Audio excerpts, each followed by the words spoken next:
Please do not worry, as we will take over the $3 million inheritance and the apartment buildings left by your father. Kathy, my brother's wife, declared confidently. Filled with joy, or so it seemed, she smiled in front of the portrait of my father, who had passed away.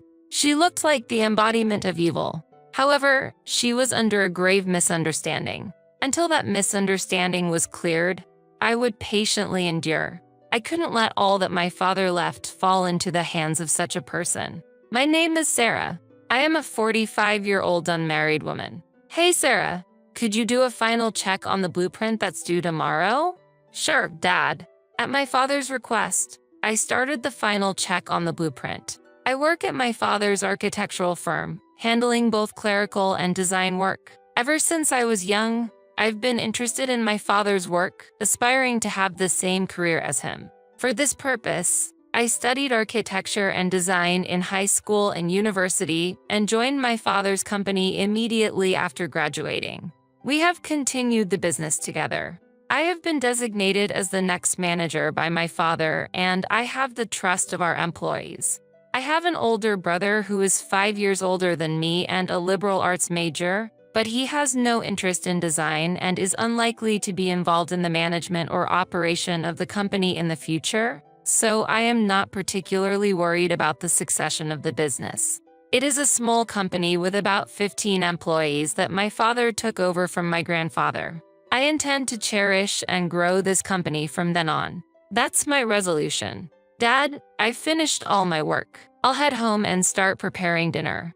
Thank you, and good job for today. My father normally insists that employees leave on time unless there is a special situation. On that day, as 6 p.m. approached, most of the staff had already left for home, and only my father and I remained in the office. He always said a manager should work diligently and not slack off, and he would work late into the night every day. I have respected my father for many years for this. However, he was turning 75 that year. He was not young anymore, and I wished he would avoid overworking. Upon arriving home, the house was pitch black. My mother had died in an accident when I was in my 20s, and now it's just my father and I. As I turned on the light and was about to start preparing dinner, I heard the door opening. Oh, Sarah, are you here? It was the voice of Kathy, my brother's wife. I wondered what she needed at dinner time. What brings you here so late? I don't care about you. Where's your dad? I honestly couldn't feel any affection from Kathy's harsh words. It seemed she hasn't had very good feelings toward me since before she married my brother. Don't depend on your parents and live a sloppy life. Don't expect to rely on us when you get older, she would often say. I live independently without relying on my father and have no intention of asking my brother and his wife for help in my old age. But arguing is pointless. No matter what I say, she doesn't listen. She continued her barrage of words. Claiming you're not dependent while you have a job thanks to your father's business? You can't predict the future as you age. You should save up for retirement early. She would always criticize me at every opportunity. After speaking with her, I realized that talking to someone who harbors ill feelings toward me is meaningless. Since then, I've tried to avoid her as much as possible. My brother got married in his 40s, so they don't have children. Yet, she had the audacity to tell me, being unable to have even one child, "You're a burden to society." That statement applies to her as well, but I never said it out loud. That's because my brother told me Kathy once had an illness and can't have children because of that. So, please avoid that topic. I know there's a difference between a person who can't have children even though he or she wants it and a person who can wish for it but decided not to. But still, I couldn't comprehend what made my brother decide to marry her. Around that time, question marks seemed to be floating above my head all the time. Oh, how I detested them. So, when will your dad be returning home? Dad will likely be home late tonight. He said he would stop by the apartment first. That apartment, huh? Kathy said with a sly smile. That apartment was originally passed down from my grandfather to my father. While we no longer owned it, Dad still cherished it as a property I received from my dad and regularly checked on it. He even actively did the cleaning and weeding that the property management company usually handled, apparently to the residents' delight. Hearing that Dad wouldn't be back soon, Kathy quickly gathered her things and began to prepare to leave. What could her true purpose be? Make sure you tell your dad that I came to check on him. Don't forget. After giving me these instructions, Kathy looked around the house, then left. Dad, Kathy came over.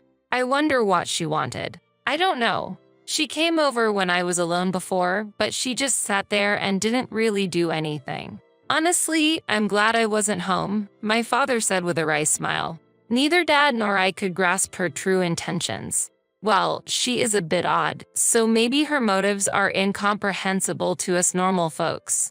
But I don't mind it much. Sarah, dinner was delicious today as well. I'm always grateful, Father said with more gratitude than usual. What's with you all of a sudden?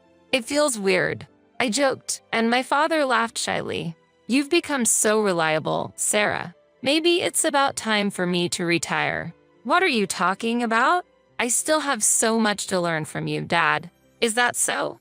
Well, I guess I'll take a bath and head to bed. Good night. Good night. A week later, he suddenly collapsed at work. At the time, I was in a meeting at a client's office and received an urgent call from a colleague. Sarah, the boss.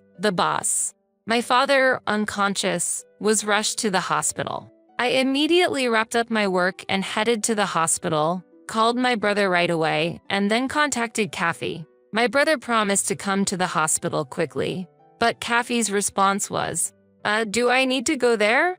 You're there, aren't you, Sarah? What? To have such a reaction when your father-in-law is in critical condition. However, it was pointless to argue now. I tried to remain calm and persuade her. Actually, Dad's condition is quite critical. At least come to say goodbye. You used to visit my father often, didn't you? But an unexpected response came back. Yeah, I was just trying to be in his good books, hoping to get some information about the inheritance. Hearing Kathy say that so nonchalantly, I was speechless. I'm not good with hospitals. And if there's a funeral, I need to get my hair and nails done. I don't have time to go to the hospital. Her utterly impossible attitude was brimming with vitality. This person is simply no good. Understood, then never mind. I couldn't contain my anger and raised my voice. I hoped this outrage would make her reflect, even if just a little. But the response that came back was this. Contact me after he passes away. I'm busy too. Her dismissive tone increased my anger toward her. She was more than just an unpleasant person. Being legally recognized as family, as sisters with such a person was unbearable. 2 hours after that call, my father passed away quietly. He was 75 years old. We immediately began arranging the wake and the funeral. There wasn't even time for the family to mourn due to the rush of various preparations. Despite this, my brother, who should be fulfilling his duty as the chief mourner, seemed emotionally detached. Sarah, did Dad have any special illness? His passing seemed so sudden. What exactly does the chief mourner do? Do you know? Wait, I have to give a speech. That's such a hassle. At 50 years old, my brother was failing to fulfill his role as the chief mourner. I was angered by his nonchalant remarks, but I was even more astonished by Kathy's attitude. Why should I, as the wife of the eldest son, have to step forward? I hate troublesome things. You do it. With that, she immediately disappeared to the back. I was also scrambling with greeting the attendees, detailed meetings with the funeral home, and interactions with the company. In the midst of all this business, her indifference was unbearable. I could understand feeling inconvenienced since he wasn't her own parent, but such an attitude was inexcusable. My anger turned to sadness. Well, Kathy has her own difficulties, too. Sarah, please handle her part as well. My brother was always taking Kathy's side. Does he even know the rude things his wife has said? Those words nearly escaped my lips. But I felt it was futile to inform my ineffectual brother of the reality. In the end, I ignored my brother and his wife and focused on fulfilling my duties. With the help of relatives, we managed to complete the funeral without incident. It was during the first 7 days of mourning when the relatives gathered again, sharing drinks. He passed away without suffering, so he must be content now. The one who spoke to me was my father's younger sister, my aunt, who was 15 years his junior, still young at 60. Told my aunt was like a sister whom I could talk to about anything, despite our age difference. As my aunt and I were reminiscing, Kathy suddenly stood in front of us, exuding the aura of a villain from a drama. If this were a drama, even someone who just tuned in would immediately know she's the antagonist. Shall we get started? What are you starting? I tilted my head, not grasping her intention. It's about inheritance. My husband is the eldest son, so the $3 million inheritance and that apartment are rightfully ours. I checked the bank book the other day. My aunt and I were surprised by this abrupt talk of inheritance, exchanging glances. How did she check the bank book, which was securely locked away in the depth of a safe? We were at a loss for words. Kathy, presuming to control the situation, confidently continued. You have the company and this house, don't you? What more could you want? Well, that's... Before I could explain, she unilaterally pushed on with her agenda. Next to her, my brother, as if uninterested, simply kept drinking silently. Maybe I'll raise the apartment rent a bit. If the rental income increases, our life will be easier. Or maybe we could rebuild it. Your dad really left us a valuable inheritance. Her loud voice echoed, and the relatives fell into a hushed silence. But then someone couldn't suppress a laugh. One uncontrollable laugh spread to others, who began to look down, covering their faces with handkerchiefs. Then my aunt whispered to me, "Is she joking? If you have something to say, speak up." Kathy glared at my aunt with her arms crossed, looking imperious. My aunt and I could only offer a wry smile. Taking a deep breath, I began to explain the situation. Kathy, there is no inheritance left for my brother to receive." "What do you mean?" "There's no way there is nothing. Are you trying to trick me?" Kathy's face, once triumphant, now filled with anger. "The circumstances are different. The apartment belongs to my aunt, and I have taken over the company. The inheritance from Dad has already been passed on completely. So there is nothing left for my brother to inherit now." "What? That's news to me. I haven't been informed of anything at all. Since this was decided before my brother married Kathy, it's understandable that she didn't know. Here's the situation. It was only natural for my father to want to pass the company to me after years of working with him. I had initially resisted, feeling it to be a heavy responsibility, but it was very important to him. He had a strong desire to pass his business on to his own flesh and blood. When I decided to take over the management, we went through the proper legal procedures for inheritance with a lawyer. As for the apartment, it's Dad's lifetime gift to my aunt and uncle, a decision made when Grandpa passed away. Everything about the company has been settled, and my brother agreed when it was decided that I would take over. Lastly, the ownership of this family home has also been transferred to my name. So, there is really nothing left for my brother to inherit now. As I carefully explained the details, my brother seemed to recall something and began to speak. Now I remember. Dad gave me a substantial amount of money as a lifetime gift or something. Was that what it was? I got a lot of money all at once and just spent it without much thought. Ahaha. Indeed, my brother used to spend quite lavishly when he was single. He would travel overseas more than 3 times a year, his taste in brands significantly upgraded, and it seemed he would change cars several times a year. So the apartment is in Andy's name. I always thought I would inherit it. My brother must have conveyed such information to Kathy without verifying it. Unaware of the true circumstances of the money he received amounting to nearly $1 million, he had spent almost all of it without a second thought. This was easy to imagine. So what about the bank book with the $3 million in it? That's an old bank book from the company that's no longer in use. But why do you ask? It should have been stored in the safe. That old safe. Perhaps it had been opened with a thin tool of some sort. If so, that would be quite a feat. My aunt frowned and stared at Kathy. At that moment, my brother murmured quietly, "Did Dad hate me?" "What?" I let out an exasperated voice at his unexpected remark. "Because it's just Sarah who gets the special treatment. I've already spent all my money and I have none left. You'll have the house and the company." To such a childish remark, my aunt stood up.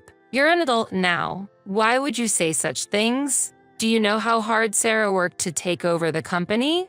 "Auntie." My aunt understood the struggles and efforts I had gone through, knowing that my decision to take over the company was not made lightly. She spoke in my defense for that reason. "The financial hardship you're facing is the result of your own actions. It's only natural that your money would run out if you lived so lavishly." I remember Dad frequently worrying about my brother's extravagant lifestyle. Giving him cash might have been a mistake. If such wastefulness continued, bankruptcy would be inevitable sooner or later. I shared his concerns, and my brother used up the lifetime gift he received from Dad within a few years. Not leaving cash behind now is, in a way, a lesson from Dad. One should enjoy luxury from income earned by one's own work, not from unexpected money. My aunt's stern advice made my brother hang his head. However, Kathy was not convinced. "I've never heard of anything like that. Why am I the only one who doesn't know? I can't believe the apartment wasn't his anymore." "That's because it happened before you came into the family. I'm the wife of the eldest son, and I wasn't informed at all. Dad didn't teach me anything." This is strange. Watching Kathy's outburst, it was clear that my father had not discussed the inheritance with her, but I could somewhat understand his intentions. Maybe he had always seen through Kathy's greedy nature, her significant attachment to money. "There's nothing strange about this. It's Dad's will." At my calm response, Kathy's eyes widened and she raised her voice. "I won't accept this. I'll sue you. But you're not even in a position to inherit, so I don't think you have any right to reclaim anything." Hearing my logical statement, Kathy became furious. She knocked over a vase that was a keepsake from our mother, shattered the glasses on the table, and rampaged around, screaming incoherently. What was supposed to be a gathering for my father's memorial turned into an unexpected uproar. Eventually, my brother and other relatives had to intervene to calm her down, and the gathering came to a somewhat peaceful end. "Kathy, I'll send you the bill for the broken vase and glasses later. Wrecking someone's house is not acceptable." "Shut up, you money grubber." With those words, Kathy hastily left the house with my brother in tow. Honestly, if anyone's a money grubber, it's her.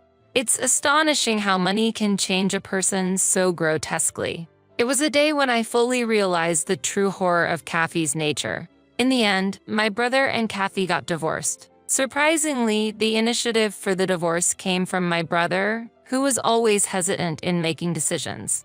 After witnessing her obsession with money, I became scared to be with her. My brother said with a pale face that seemed to indicate he had no visible wealth left and seemed to wonder what would have become of him if he had. Kathy, who was a housewife, claimed she couldn't survive if they got divorced. But then we found out something about her. Actually, Kathy had a criminal record for marriage fraud before we got married. When I brought that up with the lawyer and filed for divorce, she surprisingly agreed to it easily. I was shocked to learn about her unexpected past. However, considering her abnormal fixation on money, perhaps it's not surprising she had some issues. To be honest, I'm relieved that the family ties with such a person have been severed. Yet, I can't help but worry about my brother's lack of judgment. As his sister, I feel concerned. "Sarah, boss. You have a visitor." I stood up at the call from an employee. "There's no need to start calling me boss." I still feel a bit embarrassed by the title, but I am also aware of the grave responsibility I hold to protect this company and its employees. The CEO is the boss. Right, boss? We're all looking forward to the next payday. I can't help but smile at another employee's joke. You all really love your jokes. I'm happy to be recognized as their leader. Dad, I swear I will protect this company. With that resolve in my heart, I hand my business card, printed with President and CEO, to the visitor. "My name is Megan. I've been married for 10 years and am now in my early 40s. We don't have any children, but my life with my beloved husband, Kevin, is very peaceful and blissful. Kevin is a typical company employee without any major changes in his life and 5 years older than me. But since I'm working part-time, our two-person household has a reasonable amount of financial leeway, allowing us some luxuries. Our married life has been smooth without any major ups and downs. However, a minor incident started causing ripples in our tranquil daily life. This incident involved the news of my beloved father's death and inheriting his apartment. When we got married, my father started living alone in a new, modern two-bedroom apartment he had purchased. On the other hand, Kevin and I lived in my childhood home, a four-bedroom apartment filled with memories. This childhood home was transferred to me from my father when I got married. Before that, my father, mother, and I used to live there. When I got married, my father gave it to me with his blessings for our happiness. He suggested, "Why not start your new life in this home?" I was elated by his offer. Later on, when my father passed away, I inherited the new two-bedroom apartment he was living in.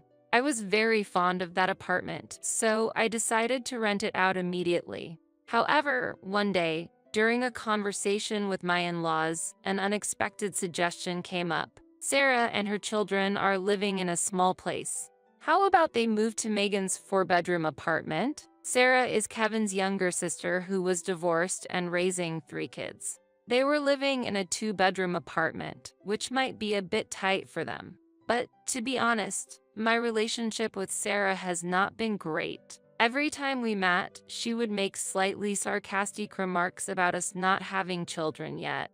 Kevin and I decided to get married when we were just under 30. Since then, Sarah started to make pointed remarks. After crossing 30, her comments became even more hurtful. Remarks like, "You're already past 30 and you still have no kids?" Or "Aren't you seen as less of a woman without children?" were thrown in jest. But what shocked me the most was an incident after my beloved father passed away. Sarah said, "It's a pity you couldn't show your father the face of his grandchild." It was a moment that left me cold. Sarah is actually 3 years older than me. Instead of a younger sister-in-law, she's more like an older one. We've always tried to treat her as family and interacted with her amicably. But after such remarks, I naturally built a wall in my heart against her. I'm an only child, and my only family was my father. Amidst the grief of losing him, Sarah's words were truly shocking. Time had passed since my father's death, and I hadn't seen Sarah for a while. But out of the blue, my mother-in-law made a surprising proposal. Sarah says she'll pay $500 in rent each month. Looking at my mother-in-law's smug face, I was so shocked that I couldn't say anything. The apartment we lived in was a bit old, but we had taken good care of it, so it was still in a usable condition. There was a big shopping mall nearby, and we could easily take trains and buses.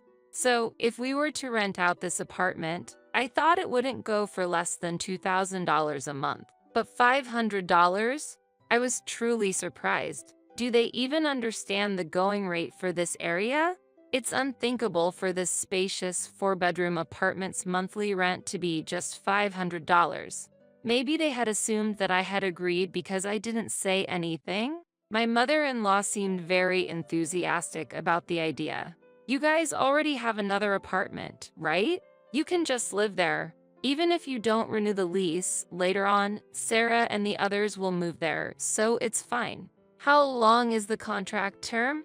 Kevin was also very excited, saying, "That's really a great idea. The place where your father lived is new and lovely, and it's perfect for just the two of us." At this rate, I felt like the conversation was progressing without considering our opinions, and I started to panic. I couldn't help but blurt out, "Isn't there an option for all of us to live together in this apartment?" My in-laws' house was big and they were the only ones living there. Rooms for Kevin and Sarah are also available, so I thought it would be no problem if they moved in. After all, they've said they want to live in a bigger place. Normally, before making such moves, you would consult with your family, I think. However, moving to the in-laws would mean the kids changing schools, and they seem concerned about the hassle and cost of buying new school uniforms and gym clothes. I was hesitant to clearly express my reluctance to rent to Sarah in front of my mother-in-law, but I told her, "This place is my hometown.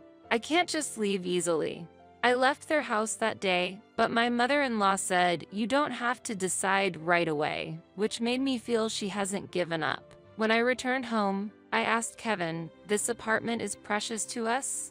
Why are you deciding so easily to leave?" He looked surprised and responded, "Well, it's not a single-family home." I was a bit shocked by his reply. Perhaps because he grew up in a single-family home, an apartment doesn't feel like a real home to him. But I wish he could at least apologize for not understanding my feelings.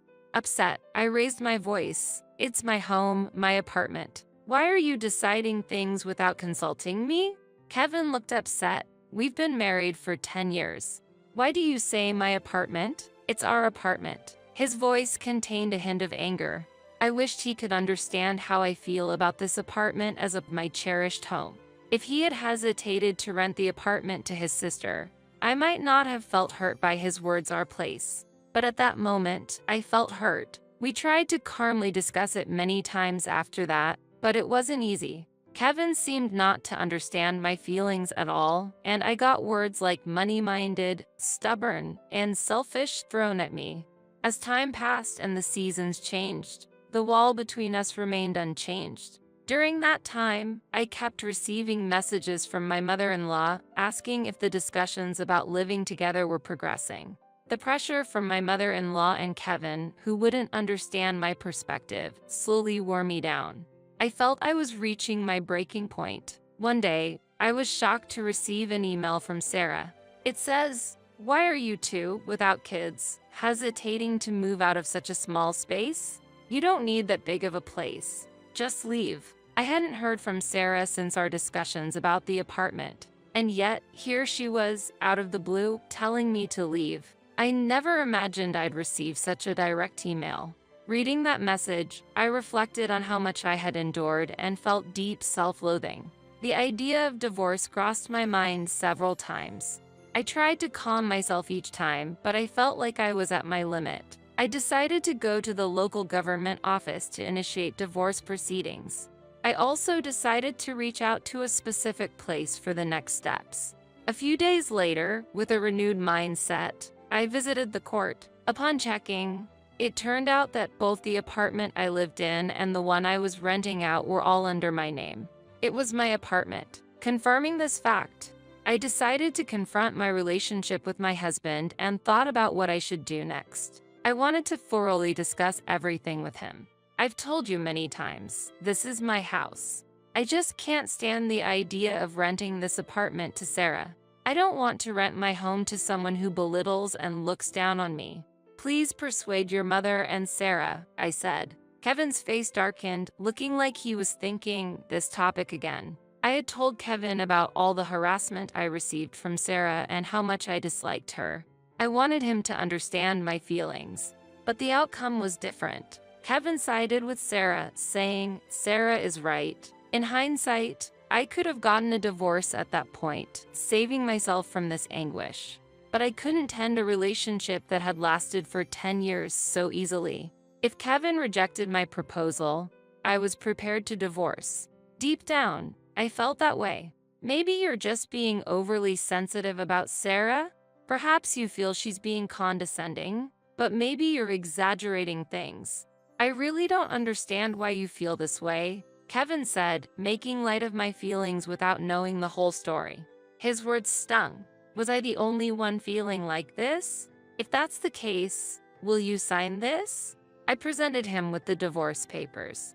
A look of shock appeared in Kevin's eyes, but he immediately said, "Do you really feel that way? You want to end our relationship over such a trivial matter?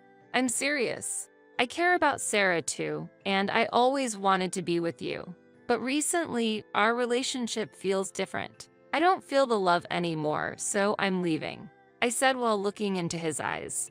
My heart ached at Kevin's attitude. His casual smile hinted that he didn't grasp the gravity of my feelings, and I felt a tear threatening to spill. I wished he would leave sooner rather than later. Maybe Sarah and your mother don't necessarily want to get along with you. Have you ever considered that because you always think about yourself? That's why our relationship is like this," Kevin said in a slightly softer tone. This is how we always were, misunderstanding each other even while trying to care for one another. Look, I think it might be impossible to fix our relationship, no matter how much we talk. I feel there's still a distance between our hearts. I can't even imagine a future with you anymore. If you won't respond to my feelings, then we'll have to take legal action, I explained slowly. Kevin, with a mix of surprise and sadness on his face, quivered. Do you really feel that way? Afterwards, he left the house without a word. He probably didn't want to talk anymore and just wanted to escape the situation. He hadn't signed the divorce papers, and he left his belongings behind. A few days later, Kevin returned. His eyes looked sad and somewhat wary. What should we do from here? He gently asked. He might think I'd forgive him if he humbled himself, but everything is already settled. There's nothing left to discuss. If you agree to the divorce, sign these documents. If you can't, then we'll have to seek legal action. And also, I'm letting go of this house, I said. Actually, I had been considering selling the house for some time. The day I went to get the documents, I had consulted with Mr. Thomas, an old friend of my father's. I've known him since I was a child. He was by my father's side until his last day. Mr. Thomas, who attended my father's funeral, gave me his business card and asked to be contacted if any problems arose. The card listed his law firm's details. With Mr. Thomas' introduction, I was fortunate to get assistance from a judicial scrivener regarding the inheritance my father left behind. When I told Mr. Thomas about my situation, he gave sincere advice. He informed me about the importance of verifying ownership, handling complications in divorce negotiations, and other helpful tips. Thanks to his advice, I could protect myself. After Kevin temporarily left the house, I decided to sell the apartment. I quickly reached out to real estate agents and informed them of my intentions to sell. I also informed Mr. Thomas about the deteriorating relationship with Kevin, his refusal to sign the divorce papers, and sought his support for the divorce procedures. When Kevin found out about the sale of the apartment, he reacted with both shock and anger. You always said this was our family home. Are you really planning to let go of such an important place? And after being so concerned about Sarah, you're truly selfish. But his words no longer unsettled me. Do you have anything else to say? I asked, looking him straight in the eyes, and took a deep breath. He was momentarily taken aback, but quickly began to assert his views. Why would you decide such an important matter on your own? The apartment might be in your name, but after a divorce, there should be a division of property. This apartment is the property of both of us who live here, right? Kevin became emotional and pleaded with desperation. In response, I gave him a slight smile and replied, Actually, this apartment has been under my name even before we got married. I've already checked with my lawyer, and any property acquired before marriage is not subject to property division. Selling the apartment, of course, had its resistance, but I didn't want to leave behind more painful memories in this place. With the information about property division from Mr. Thomas, I decisively chose to sell. Kevin, upon learning the truth, suddenly changed his attitude. I'm sorry. This place is special to you, but it hasn't been sold yet, right? Please reconsider. Why don't we give it another shot together? I'll explain things to Sarah and Mom. Please, just stop the divorce and the apartment sale. In his words, I questioned myself why I had stayed with him for 10 long years. I'm dumbfounded that I chose someone like him. Don't put on a nice face now. When we were together, you never once took my side, did you? Thinking of starting over with you now is unfathomable. So please, leave. We both need a fresh start. He wasn't easily convinced, creating a vast rift between us. But after navigating through various procedures, I finally managed to end our relationship. It's the beginning of a new life. The idea of being alone was initially daunting, but I realized it isn't as scary as it seemed. Now, I live in a new 2-bedroom apartment, living life on my terms.